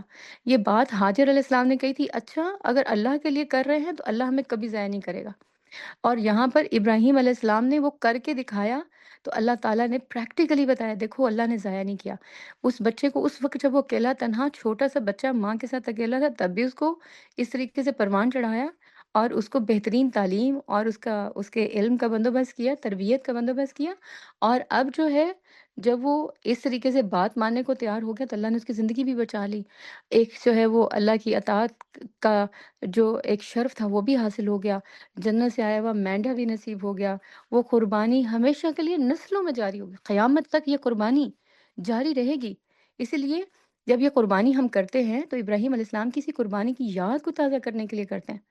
تو ہم میں سے کون ہے جو یہ کہہ سکتا ہے کہ اچھا میں قربانی نہیں کروں گی، کیا ہو گیا، فرض تو نہیں ہے نا، واجب ہی ہے نا، اگر نہ کی جائے تو کیا فرق پڑتا ہے؟ فرق پڑتا ہے۔ کیا فرق پڑتا ہے کہ ہم ابراہیم علیہ السلام کی یاد تازہ کرتے ہیں قربانی کی، اور سبق سیکھتے ہیں کہ اگر مجھے بھی اپنی محبوب ترین چیز کو بھی اللہ کی اطاعت میں قربان کرنا پڑا، سائڈ پہ کرنا پڑا، تو میں کروں گی، کیونکہ اسی میں میرے لیے جو ہے وہ کامیابی ہے، اور اسی میں جو ہے وہ میرے لیے سربلندی ہے۔ تو بعض لوگ جو ہیں وہ پھر کیا کرتے ہیں، قربانی کے اوپر طرح طرح کی باتیں کرتے ہیں کہ اتنا زیادہ جو ہے وہ جانوروں کو قربان کرنے کی کیا ضرورت ہے، ہیومن رائٹس اور پھر ماحول کی آلودگی، یہ سب اس قسم کے بہانے بناتے ہیں۔ جبکہ یہ کیا ہے، یہ محبتوں کی یاد۔ کیا اللہ کو نہیں پتا تھا ماحول آلودہ ہوگا، انسانوں کے لیے خراب ہوگا؟ کیا اللہ کو نہیں پتا تھا کہ اینیملس کے رائٹس ہیں؟ کیا اللہ کو نہیں پتا تھا کہ اس طریقے سے بہت ساری چیزیں جو ہے وہ، یہ جو گوشت ہوگا وہ ضائع ہوگا؟ یہ باتیں جو ہے یہ ہم کرتے ہیں، کیا اللہ تعالیٰ ان ساری باتوں سے بے خبر تھے جو یہ حکم دے دیا کہ آپ جو ہے وہ قربانی کریں اور ہر سال کریں؟ اور یہ کہ پھر کچھ لوگ یہ باتیں کہتے ہیں کہ جی قربانی نہ کریں، کسی یتیم کو دے دیں، کسی جو ہے وہ ایسے شخص کو دے دیں جس کی ضرورت ہو، کم از کم اس کو کچھ بھلا جو ہے وہ ہو جائے گا۔ ابراہیم علیہ السلام کی یہ جو جتنی بھی ہمیں یہ باتیں قربانی کی، یہ ہمیں جو ہے وہ یہ بتاتی ہیں کہ اللہ تعالیٰ نے ان کی اس قربانی کی اس جذبے کو قبول بھی کیا ہے، اور پھر یہ کہ جو اطاعت ہے یہ ہمارے لیے اسی صورت میں ہے کہ ہم بھی قربانی کی اس روح کو، اس کو جو ہے وہ تازہ کریں۔ اور ہم نے ابراہیم علیہ السلام کے طریقے سے جو کہ ان کی اپنی اولاد کے لیے تھا، اس میں جو ہے پھر ہم نے کیا سیکھی ہے؟ نمبر ایک، اللہ کی اطاعت میں اپنی محبوب چیز کو بھی قربان کرنے سے نہ رکنا، یا پھر یہ کہ اس میں کسی قسم کی ہچکچاہٹ کا مظاہرہ نہ کرنا، اور نمبر 2 یہ کہ اللہ کی اطاعت اختیار کرتے ہوئے سختی اپنے اندر نہ آنے دینا، بلکہ نرمی کو اپنے اندر جو ہے وہ جگہ دینا۔ یہی جو ہے عظیم پیغمبروں کا طریقہ ہے۔ اسی چیز کو اللہ تعالیٰ نے قرآن میں پھر ایڈمائر کیا ہے، اور کیا کہا ہے؟ ان ابراہیم لحلیم اواہ منیب۔ اللہ تعالیٰ نے ان کی نرم دلی کی تعریف کی ہے کہ ابراہیم علیہ السلام بہت حلیم الطبع، بہت صبر کرنے والے، برداشت کرنے والے، اور کیا تھے؟ نرم دل۔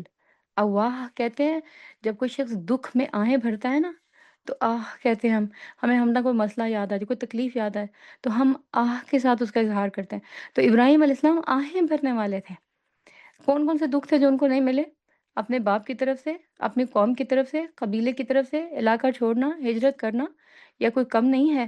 اور پھر اس کے بعد آگے ساری زندگی ایک لمبا عرصہ اولاد کے بغیر جو ہے وہ گزارنا، پھر اولاد ملی تو اس سے جدائی، پھر اولاد مل گئی اسے دوبارہ ملاپ ہوا تو قربانی۔ یہ سب کچھ جو ہے وہ کیا ہے؟ ابراہیم علیہ السلام کو دکھ تھے، لیکن ان دکھوں کو انہوں نے اپنے اندر سختی لانے کا باعث نہیں بننے دیا۔ اپنی زندگی میں انہوں نے جو دکھ جھیلے، اس کی وجہ سے ان کی طبیعت میں سختی نہیں آئی۔ اللہ تعالیٰ کہتے ہیں وہ اواہ تھے، نرم دل تھے، منیب تھے، بار بار اللہ کی طرف رجوع کرنے والے تھے۔ ہم پہ ہمارے پر سختی آ جاتی ہے نا، کوئی مصیبت تنگی آ جاتی ہے، تو ہمارے لیے نماز میں ہی کھڑا ہونا مشکل ہو جاتا ہے۔ تو وہ کیا کرتے تھے؟ اللہ سے جو ہے وہ لو لگانے والے۔ ہم کہتے ہیں کیا مانگیں، کیا مانگیں، اتنے عرصے سے مانگ تو رہی ہوں، میری دعاؤں میں تو اثر ہی نہیں ہے۔ اور ابراہیم علیہ السلام کون تھے؟ منیب، اللہ کی طرف رجوع کرنے والے، بار بار اللہ سے دعائیں مانگنے والے، اور دعائیں مانگتے، مانگ مانگ کر ہمارے لیے خزانہ جمع کرنے والے۔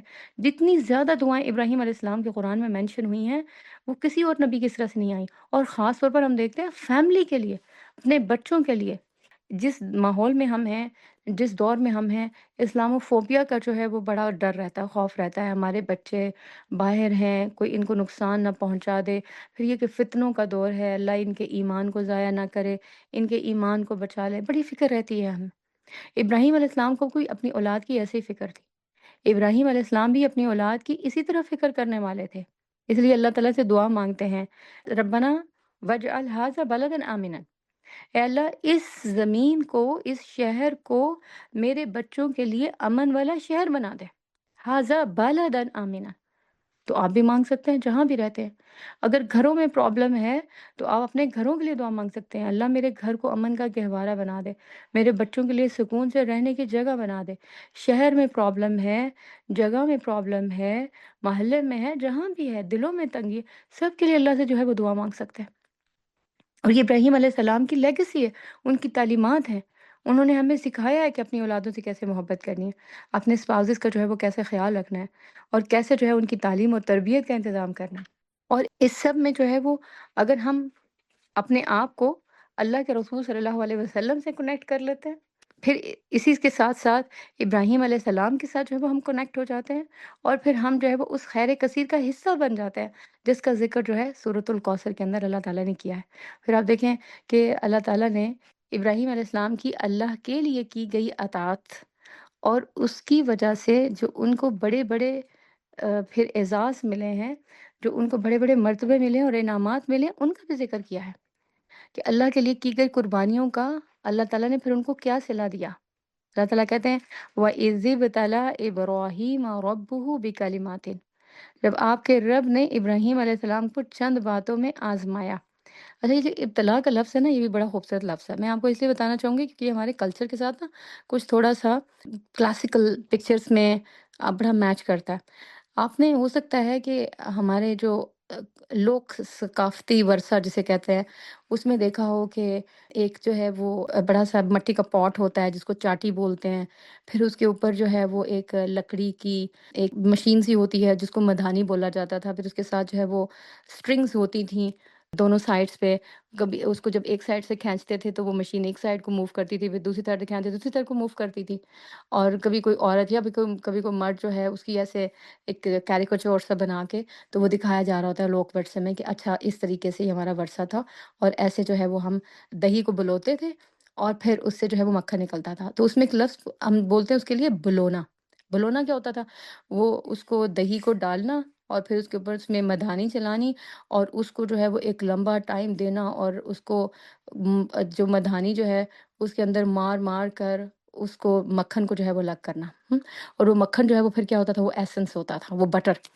تو یہ جس طریقے سے اللہ تعالیٰ نے ابتلا کا لفظ یوز کیا نا، اس کے اندر کہ یہی بلو ہے۔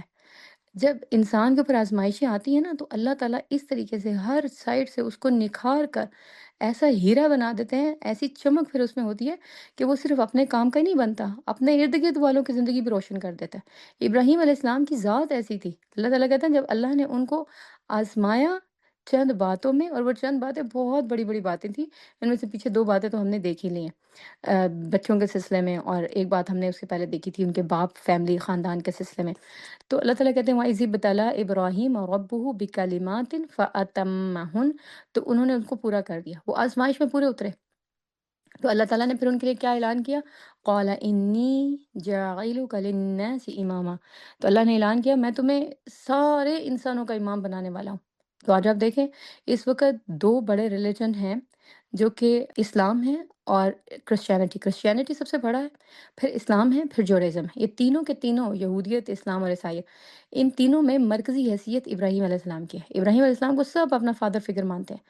یہ دین جس کو ہم فالو کرتے ہیں، اس کو ہم دوسرے لفظوں میں کیا کہتے ہیں؟ دین ابراہیمی، دین اسلام یا پھر دین ابراہیمی۔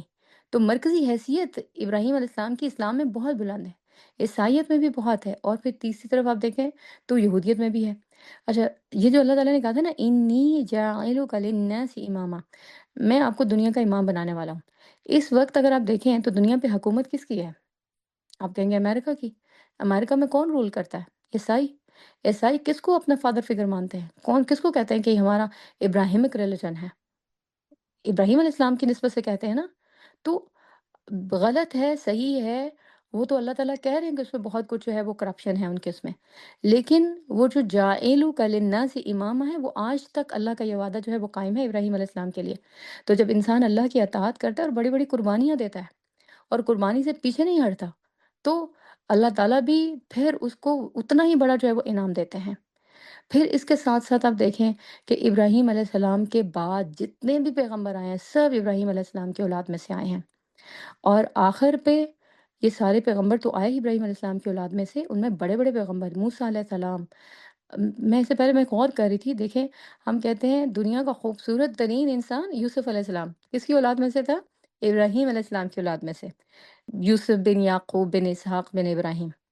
اچھا، پھر یہ کہ موسیٰ علیہ السلام اولو العزم پیغمبروں میں سب سے بلند مقام، ایک نمایاں حیثیت رکھتے ہیں، وہ کس میں سے آئے ہیں؟ ابراہیم علیہ السلام کی اولاد میں سے۔ داؤد علیہ السلام اور سلیمان علیہ السلام جیسے بادشاہ کس کی نسل میں سے آئے ہیں؟ ابراہیم علیہ السلام کی اولاد میں سے۔ اور پھر آپ دیکھیں عیسیٰ علیہ السلام جیسا پیغمبر، جس کے جیسی حیثیت کسی اور پیغمبر کی ہے ہی نہیں، وہ کس کی اولاد میں سے آئے ہیں؟ ابراہیم علیہ السلام کی اولاد میں سے۔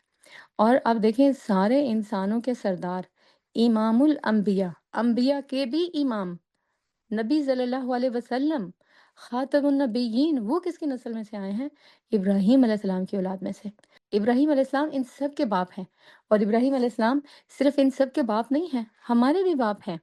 ہمارے لیے بھی اللہ تعالیٰ نے یہی کہا ہے کہ ملت ابیکم ابراہیم، ہمارے بایولوجیکل فادر جو ہیں وہ آدم علیہ السلام ہیں، ہم سب آدم علیہ السلام کی نسل سے اس دنیا میں آئے ہیں، پیدا ہوئے ہیں، لیکن ہمارے روحانی باپ ابراہیم علیہ السلام ہیں۔ ہم نے آج روحانیت میں یا اپنی روح کو ایمان اور تقوی سے جس چیز سے بھی طاقت دی ہے، وہ ابراہیم علیہ السلام کی لیگسی ہے، ان کی تعلیمات ہیں، ان کے ذریعے سے اللہ نے یہ تعلیمات ہم تک پہنچائی ہیں، اس لیے ابراہیم علیہ السلام کو ہم اپنا روحانی باپ مانتے ہیں۔ اور اللہ کے رسول صلی اللہ علیہ وسلم جب معراج پر گئے تھے تو جبریل علیہ السلام نے ان کو ابراہیم علیہ السلام سے جب ملوایا تھا تو کیا کہا تھا؟ آپ اپنے باپ ابراہیم علیہ السلام کو سلام کیجیے۔ آدم علیہ السلام کے بارے میں بھی کیا کہا تھا؟ یہ آپ کے والد ہے آدم علیہ السلام، ان کو سلام کیجیے۔ اور ابراہیم علیہ السلام کے بارے میں بھی آپ کو کیا کہا تھا؟ یہ آپ کے والد ابراہیم ہیں، ان کو سلام کیجیے۔ تو ہمارے بھی جو ہیں وہ روحانی والد جو ہیں وہ کون ہیں؟ ابراہیم علیہ السلام ہیں، اور جو ہمارے بایولوجیکل والد ہیں وہ جو ہیں وہ آدم علیہ السلام ہیں۔ تو اللہ تعالیٰ نے یہ شرف دیا ابراہیم علیہ السلام کو کہ اس طریقے سے پھر جو نیکی، خیر، بھلائی کے جتنے بھی کام تھے، جتنے بھی سلسلے تھے، سب جو ہے وہ آگے شروع ہوئے، اور نقطہ آغاز کون ہے؟ ابراہیم علیہ السلام۔ اور پھر اس کے بعد ایک اور جو ہے وہ بات جو ابراہیم علیہ السلام کو عطا کی گئی، انہوں نے اللہ تعالیٰ سے دعا کی تھی، وَاجْعَل لِّي لِسَانَ صِدْقٍ فِي الْآخِرِينَ، اے اللہ مجھے سچی ناموری عطا کرنا، تو بعد کے لوگوں میں میری سچی ناموری ہو، میرے نام کے ساتھ لوگوں کو نیکی کی، بھلائی کی، تقوی کی یاد آئے۔ آج ابراہیم علیہ السلام کا نام آتے ساتھ ہی ہمیں یہ ساری نیکی کی باتیں یاد آنے لگتی ہیں، خیر کی، بھلائی کی، اور کوئی بری بات یاد نہیں آتی ہے۔ تو اللہ تعالیٰ نے ان کی دعائیں بھی سنی، ان کی دعاؤں کی کوئی خاص قبولیت اس کا ذکر کیا گیا، اور پھر ان دعاؤں کو ہمارے لیے جو ہے وہ نمونہ قرار دے دیا گیا، ہمارے لیے خاص طور پر قرآن میں ان کو تحفتاً اللہ تعالیٰ نے محفوظ کر دیا، تاکہ ہم ان کو پڑھنے والے، ان کو مانگنے والے اور ان سے فائدہ اٹھانے والے بنیں۔ یہ تھے ابراہیم علیہ السلام، جن کا ان دنوں میں خاص طور پر نیکی کے جتنے بھی کام ہیں اس کے ساتھ خاص جو ہے وہ تعلق بنتا ہے، اور انہی دنوں کی نسبت سے ہم نے ان کو جو ہے وہ اپنے لیے ایک رول ماڈل کے طور پر جو اللہ تعالیٰ نے حکم دیا ہے اس کو فالو کرنے اور ان سے کچھ سبق لینے کی کوشش کی ہے۔ ابھی تک ہم نے جتنا بھی کچھ اس سارے سلسلے میں حاصل کیا ہے، اس میں ہم نے اپنے آپ کو کوشش کی ہے کہ جو امید کے مرکز تھے، امید کے دیے تھے، یا امید کے ایسے مینارے تھے کہ جن سے انسان روشنی پکڑ سکتا ہے، ان کا ذکر کریں، جن میں اللہ کے رسول صلی اللہ علیہ وسلم ٹاپ پر، ابراہیم علیہ السلام، ان کے لیے جو ہے وہ رول ماڈل، تو ان کو جو ہے وہ ہم نے ان کے طریقوں سے جو ہے وہ ہم نے سیکھا ہے کہ کیسے ہم نے اگر اپنے آپ کو اس خیر کثیر کا حصے دار بنانا ہے تو کیسے اللہ کے رسول صلی اللہ علیہ وسلم کے مشن میں حصے دار بننا ہے۔ آپ صلی اللہ علیہ وسلم کا مشن کیا تھا؟ وہ جو ابراہیم علیہ السلام کو اللہ تعالیٰ نے دیا تھا، اسلام کو پھیلانا، اور وہی مشن ابراہیم علیہ السلام کو دے کر اللہ تعالیٰ نے دنیا میں بھیجا، اور اسی مشن کا حصہ بنایا اللہ کے رسول صلی اللہ علیہ وسلم کو۔ ہمیں بھی وہی مشن جو ہے وہ دیا گیا ہے، تو ہم نے اس مشن میں اگر حصہ دار بنیں گے، اس میں اپنا رول پلے کریں گے، تو ہمیں بھی اللہ تعالیٰ وہ عطا کرے گا جو کہ اللہ کے رسول صلی اللہ علیہ وسلم کو عطا کیا، اس میں سے ہمارا حصہ جو ہے وہ ہمیں اللہ تعالیٰ عطا کرے گا۔ اللہ کے رسول صلی اللہ علیہ وسلم کو تو بہت کچھ عطا کیا گیا، لیکن ہمیں اللہ تعالیٰ ہماری کوششوں کے حساب سے اس خیر کثیر میں سے جو ہے وہ حصہ دے گا۔ پھر اس میں جو ہے وہ ہم نے دیکھا کہ ہمیں اللہ تعالیٰ نے جو کچھ سکھایا ہے اس صورت کے اندر، وہ ایک تھا فَصَلِّ لِرَبِّكَ وَانْحَرْ، اپنے رب کے لیے کرنا، جو کچھ ہم نے کرنا ہے خالصتاً اس کے لیے کرنا ہے۔ وہ امام مالک نے کہا تھا نا کہ للہ ما باقیہ، جو اللہ کے لیے کیا جاتا ہے وہی باقی رہتا ہے، اور ہم نے رسول اللہ صلی اللہ علیہ وسلم کے ذکر خیر میں بھی یہی دیکھا، اور ابراہیم علیہ السلام کے ذکر خیر میں بھی دیکھا، جو اللہ کے لیے کیا جاتا ہے للہ ما باقیہ، وہ باقی رہتا ہے۔ جو قربانی اللہ کے لیے کی جاتی ہے، اللہ کے لیے اپنے نفس کو مارا جاتا ہے، اللہ کے لیے اپنی انا کو توڑا جاتا ہے، اللہ تعالیٰ اس کام کو، آپ کے اس فعل کو، اس تکلیف کو بہت دیکھنے والا ہے دھیان سے، اور اس کا حساب کتاب رکھنے والا ہے، اور اس کو ضائع نہیں کرے گا۔ اور پھر اس کے بعد جو ہے وہ کیا تھا، توکل اللہ پر، اور اللہ کو جب اپنا دوست بنا لینا تو اللہ تعالیٰ ہمارے سخت حالات ہوں، ہماری مشکلات ہوں، ہمارے پرابلمس ہوں، پریشانیاں ہوں، یا انسانوں کی دشمنی ہو، ان سب سے خود جو ہے وہ نمٹ لے گا۔ یہ سارے کے سارے میسیجز تھے جو ہم نے سورۃ الکوثر کے اندر جو ہے وہ پڑھے تھے، اور ان سب کو اگر میں سمرائز کروں نا تو سورہ حج کی آخری آیت بہترین آیت ہے جو کہ اس سب کو سمرائز کرتی ہے، جس میں کہ اللہ تعالیٰ ارشاد فرماتے ہیں وَجَاهِدُوا فِي اللَّهِ حَقَّ جِهَادِهِ، اللہ نے یہ زندگی تمہیں دی ہے، مسلمان بنایا ہے، تمہارے سامنے یہ ساری زندگی کا میدان ہے، اس کے اندر تم نے اپنی بیسٹ پرفارمنس دینی ہے۔ هُوَ اجْتَبَاكُمْ، اس نے تمہاری سلیکشن کی ہے۔ ابراہیم علیہ السلام کی سورہ نحل میں جب ہم نے آیات دیکھی کہ اللہ تعالیٰ نے ان کی تعریف کی تھی، جب شاکر لِأَنْعُمِهِ تو کہا تھا اجتباہ، اللہ نے ان کو چنا، اور چننا کیا ہوتا ہے، یہ اجتباء، اور یہاں پر اللہ تعالیٰ نے کہا ہم مسلمانوں کے لیے هُوَ اجْتَبَاكُمْ، کہ دو لوگ ہیں، دونوں نے سیم کسی چیز کے لیے اپلائی کیا ہے، اور ان میں سے ایک کی سلیکشن ہو جائے کیونکہ اس کی کوالیفیکیشن، اس کا ایکسپیرینس، اور اس کا جو اپنا پریزنٹیشن ہے وہ باقی سب سے بہتر ہے۔ تو اللہ تعالیٰ نے ہماری سلیکشن کی ہے، ہمیں کچھ کوالٹیز دے کر بھیجا ہے، اور ان کوالٹیز کو پسند کیا ہے۔ هُوَ اجْتَبَاكُمْ، آپ میں سے ہر ایک اپنے آپ کو اسپیشل فیل کرا سکتا ہے، آپ کو اللہ تعالیٰ نے اسپیشلی اس کلاس میں بھیجا سورۃ الکوثر کے اس خیر کثیر سے حصہ لینے کے لیے۔ کچھ دیکھا تھا، کوئی سلیکشن ہوئی تھی آپ کی، ایسے ہی نہیں آپ آ کے بیٹھ گئے، ایسے نہیں دل جمی کے ساتھ آپ اس کو سن رہے تھے۔ هُوَ اجْتَبَاكُمْ، اس نے چنا تمہیں۔ وَمَا جَعَلَ عَلَيْكُمْ فِي الدِّينِ مِنْ حَرَجٍ، اس دین میں اللہ نے تمہارے لیے کوئی تنگی نہیں دی ہے، اس دین سے محبت کرو، یہ دین تم سے محبت کرتا ہے، یہ اللہ کی محبت کا اظہار ہے اس میں تمہارے لیے تنگی نہیں ہے، یہ تمہارا گلا گھونٹنے کے لیے نہیں ہے۔ ہم کہتے ہیں ہم نے اسلام پر عمل کر لیا تو پھر ہم کیسے خوش ہوں گے، ہم کیسے انجوائے کریں گے؟ اور اللہ تعالیٰ کہہ رہے ہیں یہ دین تمہیں انجوائمنٹ دینے کے لیے تو ہے، خوش کرنے کے لیے تو ہے، پیس اور اطمینان دینے کے لیے ہی تو ہے۔ ملت ابیکم ابراہیم، اپنے باپ ابراہیم کی ملت پر قائم ہو جاؤ، وہ یہی طریقہ چھوڑ کر گئے تمہارے لیے۔ ہوا سماکم المسلمین من قبل وفی ھذا، اللہ نے تمہارا نام مسلمان ہی رکھا تھا پہلے بھی، وفی ھذا، اور اس قرآن کے اندر بھی۔ اور پھر اس کے بعد جو ہے وہ اللہ تعالیٰ نے مزید جو ہے وہ ارشاد فرمایا کہ ہوا سماکم المسلمین من قبل وفی ھذا لیکون الرسول شہیدا علیکم، تاکہ رسول تم پر گواہی دے، وَتَكُونُوا شُهَدَاءَ عَلَى النَّاسِ، اور تم لوگوں پر جو ہے وہ گواہی دینے والے ہو۔ فَأَقِیمُوا الصَّلَاةَ، تو گواہی دینے کی تیاری کیسے ہوگی؟ نماز کو بہترین طریقے سے ادا کرو۔ فَأَقِیمُوا الصَّلَاةَ وَآتُوا الزَّکَاةَ، قربانی دو۔ یہ جو ہم زکوٰۃ ادا کرتے ہیں اس میں بھی مالی قربانی ہے، اس میں بھی خواہشات کی قربانی ہے، اس میں بھی ہم کچھ دے کر ہی کچھ لیتے ہیں، لے سکتے ہیں۔ تو اسکالرس نے یہ جو ہم نے اس کو پڑھا تھا سورۃ الکوثر کے اندر، ون ہر، اس کے اندر زکوٰۃ ادا کرنے کو بھی جو ہے وہ شامل کیا ہے کہ ون ہر کا ایک مطلب زکوٰۃ کی ادائیگی بھی ہے۔ تو کہا فَأَقِیمُوا الصَّلَاةَ وَآتُوا الزَّکَاةَ، نماز قائم کرو اور زکوٰۃ ادا کرو۔ وَاعْتَصِمُوا بِاللَّہ، اور اللہ سے جڑ جاؤ، اللہ سے وابستہ ہو جاؤ، اللہ سے محبت کرو، کیونکہ اللہ تم سے محبت کرتا ہے۔ اللہ سے کیسے وابستہ ہوگے؟ اللہ کے کلام کے ساتھ جڑ کے، اللہ کی باتوں کے ساتھ، اللہ کے دین کے ساتھ۔ اللہ نے جو بندے تمہارے لیے رول ماڈل کے طور پر بھیجے ہیں، ان کے طریقوں کو فالو کرتے ہوئے، ہوا مولاکم، کیونکہ وہ تمہارا سرپرست ہے اور وہ تمہارا مددگار ہے، وہ تم سے محبت کرتا ہے، تمہارا مولا ہے وہ۔ فنعم المولا، اور بڑا ہی اچھا مولا ہے وہ، ونعم النصیر، اور وہ مولا ایسا ہے جو تمہیں کبھی اکیلا نہیں چھوڑے گا، ہمیشہ تمہاری مدد کرنے والا، ہمیشہ تمہاری بیک پر، ہمیشہ تمہاری سپورٹ کے لیے، تمہاری نصرت کے لیے، تمہاری فتح کے لیے، وہ ہمیشہ جو ہے وہ تمہارے ساتھ ہے۔ یہ ہے وہ پیغام، یہ ہے وہ میسج جو کہ ہم نے خیر کثیر کی سیریز میں دیکھا ہے۔ اللہ تعالیٰ ہمیں اس میں سے فائدہ اٹھانے والا بنائے، فائدہ لینے والا بنائے۔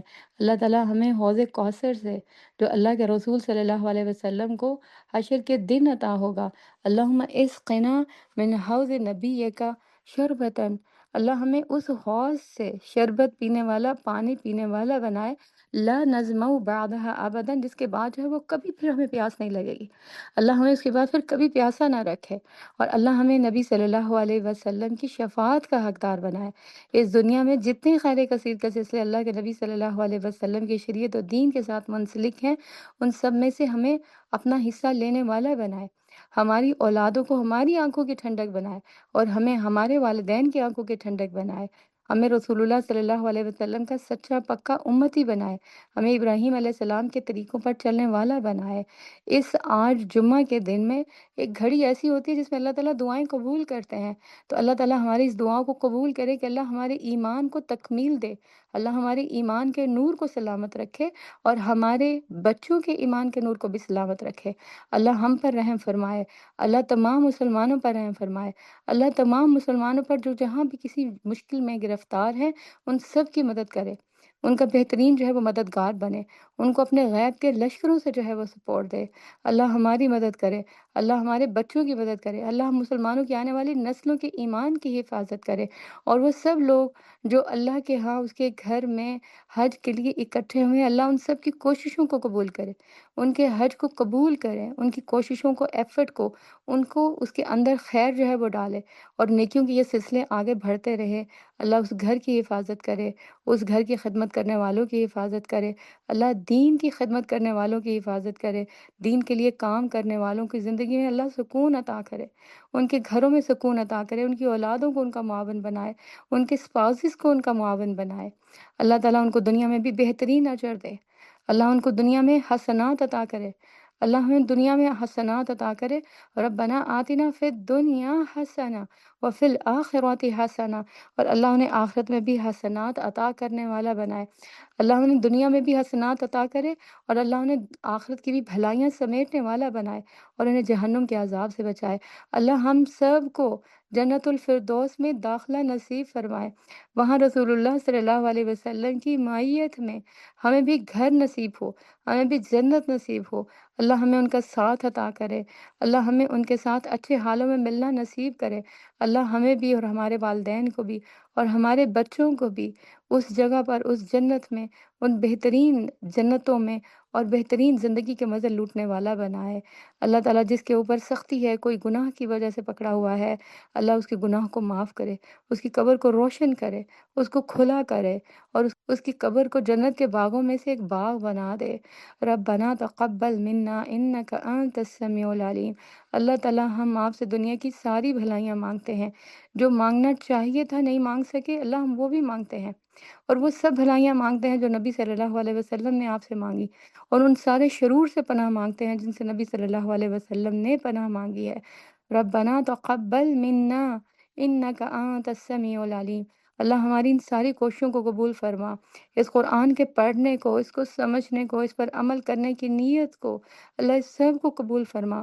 جن جن ساتھیوں نے اس کار خیر میں حصہ لیا ہے، ان سب کے لیے ان کوششوں کو، ان محنتوں کو آگے اور نیکیوں میں، بھلائیوں میں آگے بڑھنے کی ریزن بنا دے۔ اللہ ان محنتوں کو قبول فرما لے، اس کی وجہ سے ان کے لیے اس دنیا کی زندگی کو آسان کر دے، اور آخرت میں ان کے لیے بھلائیاں ان کا مقدر بن جائیں۔ ربنا تقبل منا انک انت السمیع العلیم وتب علینا انک انت التواب الرحیم۔ سبحان ربک رب العزة عما یصفون وسلام علی المرسلین والحمد للہ رب العالمین۔ السلام علیکم ورحمۃ اللہ وبرکاتہ۔ وجاهدوا في الله حق جهاده هو اجتباكم وما جعل عليكم في الدين من حرج ملة أبيكم إبراهيم هو سماكم المسلمين من قبل وفي هذا ليكون الرسول شهيدا